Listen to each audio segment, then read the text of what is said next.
Welcome to Gurukul Live Lectures. I am Professor Namita Rajput, Professor in Department of Commerce, Sri Aurobindo College, University of Delhi. In the ongoing series of emotional intelligence, today we are talking on the different models of the emotional intelligence. In the first part, we discussed the ability model, and now we are going to start with the trait model of emotional intelligence. The trait model of emotional intelligence, created by the psychologist Mr. V. Petrides, focuses on the personality traits and how they shape our emotional intelligence. Now, this particular model explains emotional intelligence as a part of our personality, reflecting how well we understand and manage our emotions in the different situations. There are some key traits in the trait model. The first is emotional self-perception. This is about better aware of your own emotions. It means recognizing how you feel and being confident in handling those emotions. For example, if you are nervous before a test, emotional self-perception will help you notice that feeling and figure out how to manage it. The second is your self-control. The self-control is the ability to manage your impulses and also your reactions, especially during the stressful situations. For instance, when you feel frustrated during a group project, the self-control will help you stay calm and respond thoughtfully instead of reacting out of the anger or the stress. The third is your empathy. Empathy is the ability to understand and share the feelings of others. It means being able to put yourself in someone else's shoes and respond with care and support. This is especially helpful in the teamwork, friendship, and communication, where understanding others' emotion leads to a better relationships. The next is your social skills. The social skills are about how well you interact with others. It includes managing relationships, working well in the groups, and communicate effectively. Strong social skills, they help you understand good connections with the classmates, with the teachers, with the friends, making a teamwork and collaboration easier. So, in the simple words, we can say a trait model looks at the emotional intelligence as a part of your personality. It also helps you understand how your emotions and your traits influence the way you handle different situations. From personal feelings to the relationships with others. The next is your easy to understand. This model is simple because it connects emotional intelligence to the personality traits and the students already know. For example, staying calm during an exam, getting along well with the classmates are the different traits many students they recognize it. It also shows how managing emotions in a perfect everyday life make it easier to understand and also use it. The second advantage of the trait model is focus on the real life applications. The trait model helps the students become more aware of their emotional strength and the areas that need improvement in the real life situations. Let's take an example. It encourages the student to think about how they handle stress before exams, how they deal with the peer pressure, and how they react to the feedback from the teachers. It's about understanding the emotions in a daily life and finding out the ways to improve how we respond to the different situations. The third is it improves the relationships. This model highlights important traits like empathy, social skills, which are key to building a better relationship. So, by learning to understand others' feelings and communicate well effectively, the students can get along better with the teachers, with the classmates, and also with the friends.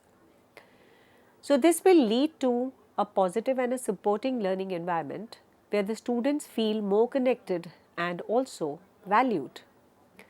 The fourth is it builds the emotional resilience. Now, this model encourages the students to develop the skills like self-control and emotional regulation, which are very crucial for handling the tough emotions like anxiety or frustration. Let's take an example here. If a student feels nervous before a big presentation or frustrated with a group project, this particular model teaches them how to manage those emotions instead of letting them take over. By practicing these skills, the students become more emotionally resilient and are better able to understand the challenges in a school life. So, in simple words, we can say that this model will help the students understand how their personality traits affect their emotions and interactions with the others. It gives them the practical tools to handle the stress, build a stronger relationships, and develop the emotional strength for the future. Now, let's take the disadvantages of the trait model. The first is your subjective assessment. The trait model is based on how students see themselves, which means that they might always judge their emotional intelligence correctly. For example, some students might think that they handle the stress really well, but in reality, they struggle under the pressure. On the other hand, we can say that some might underestimate their emotional abilities. So, this can lead to a misunderstanding of their true emotional strengths and the weaknesses. The second disadvantage when you talk about is the limit changeability. This model focuses on the traits that are a part of the person's personality, like empathy and also a self-control. Since these traits are deeply rooted in who you are, they might not be easy to change quickly. So, if a student wants to improve the certain emotional skills like handling the frustration or building the confidence, it could take more time and effort than expected. The third is the overlap with the other personality traits.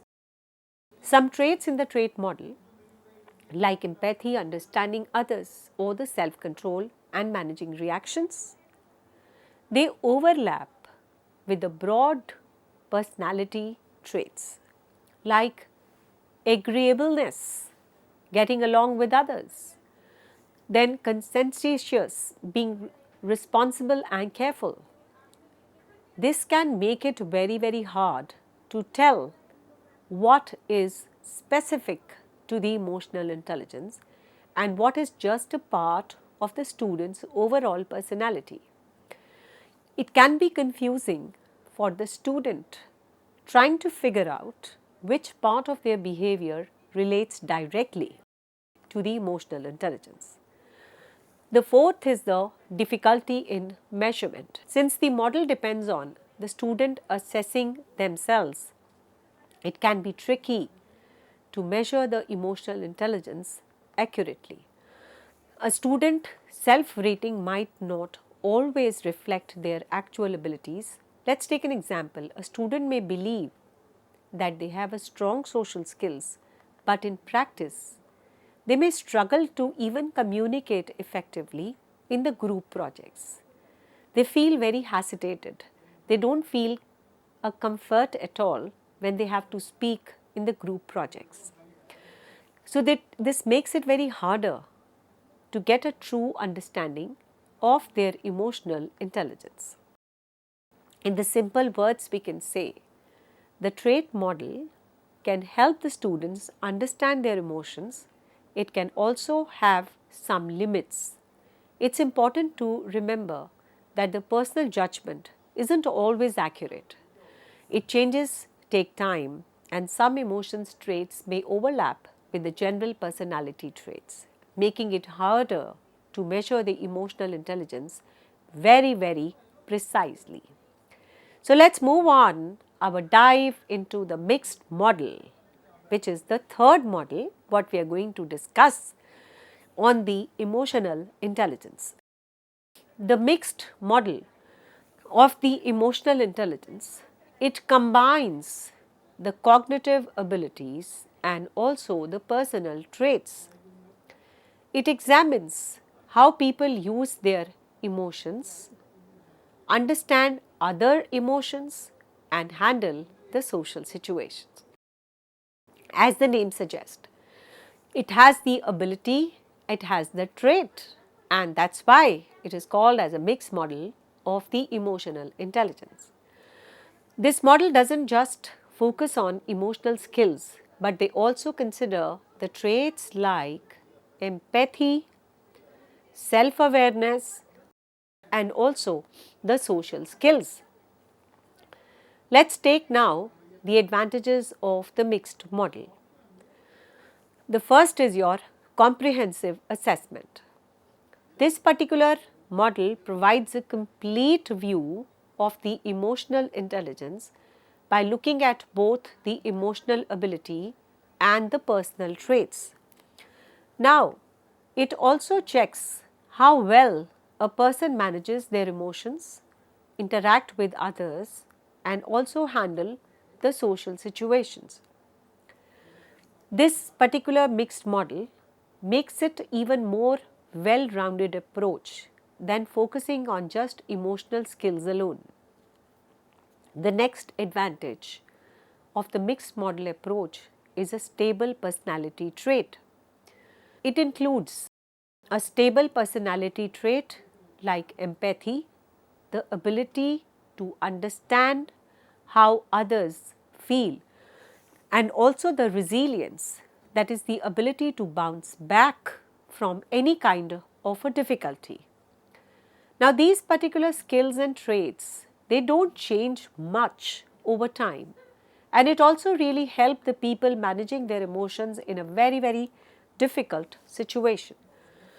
This shows that the people with those traits can help adapting to the changing circumstances.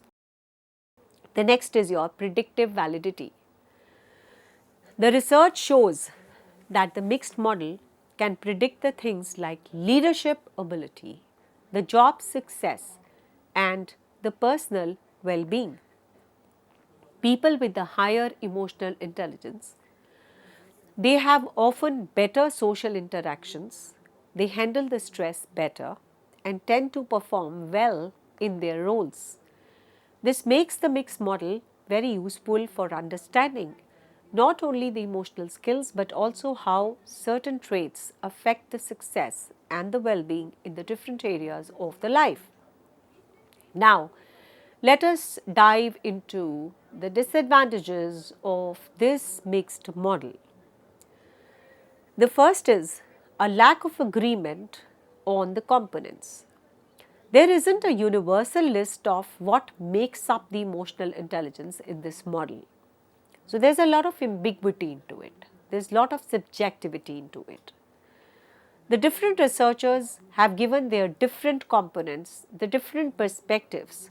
So, it is really hard to measure and compare the emotional intelligence across the different studies, because there is no one standard, no one set of components which can come out to be a part of it.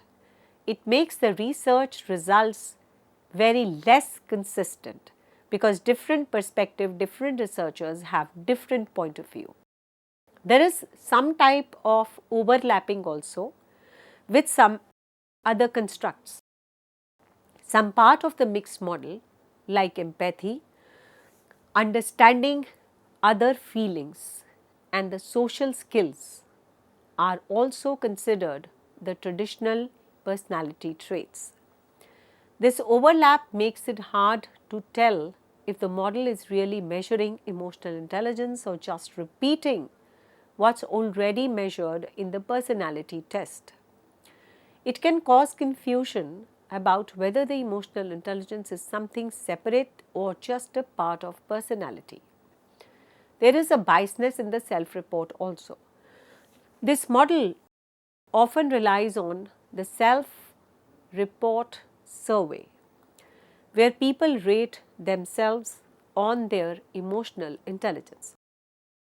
Now these models, they make it very, very challenging to get the accurate, consistent measurement of the emotional intelligence using the mixed model. The problem is that the people might not always answer truthfully, or they may overestimate their abilities. This can lead to a biasness and unreliable results because it's based on how people see themselves rather than objective measurement. So basically, when you talk about these kind of different models, this is basically about talking about a mixed model, talking about the ability model, and talking about the trait model. So let's have an important recap on what we have done till now, because it is very important to understand the different perspectives of these models and the different part of these models, because when you talk about the different models of the emotional intelligence, each has its own different understanding, each one has focused on the different abilities, each one has its own perspective. So once we understand these perspectives, once we understand these key points, it is very easy to lead a life not for your own self, but also for the others. So that's how these popular models are developed, and that is how the understanding of these emotional intelligence popular models needs to be at the core of your personality. So when you talk about the Baron model, the Rion Barmon or model, it has a focus on emotional skills and the social skills. So the understanding of the interpersonal skills, the intrapersonal skills, adaptability, stress management, and the general mood is very, very important.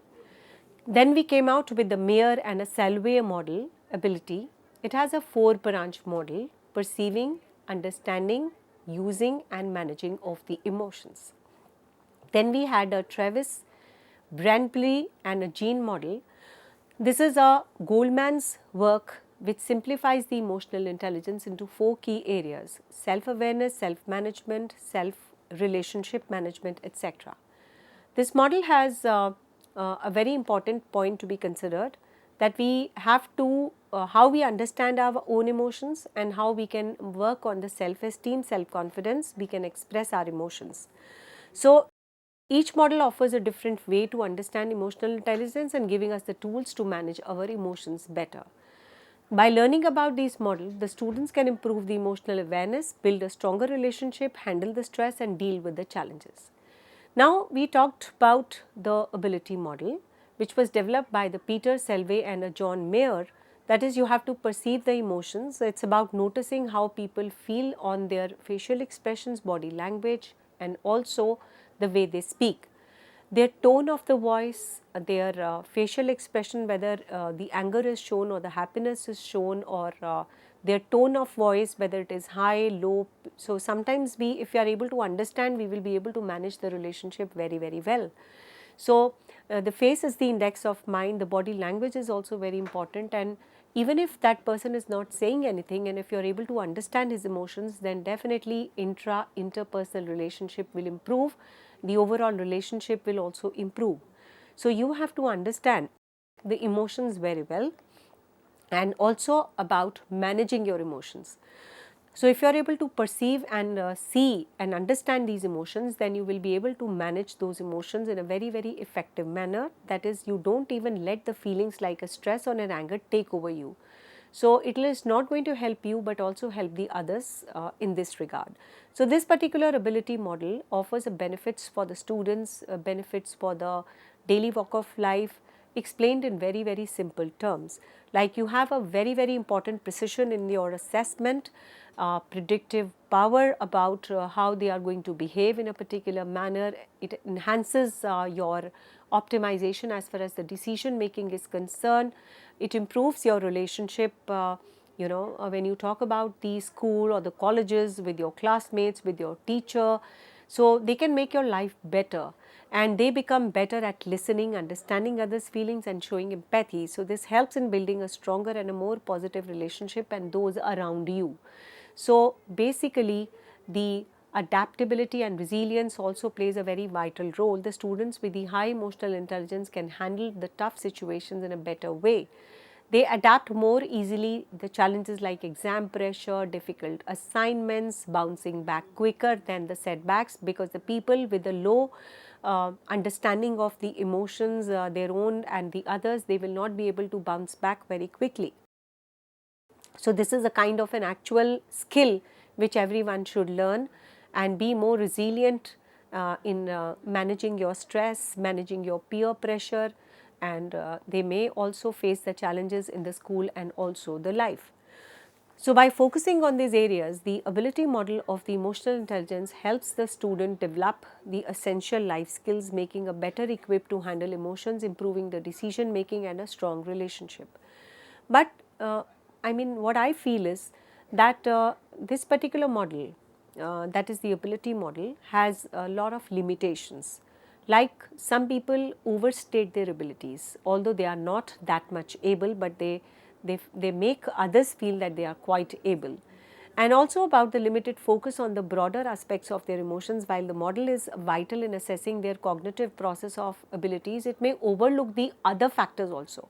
So sometimes we can say that it is partially ignoring the other factors which are even more important than the ability model.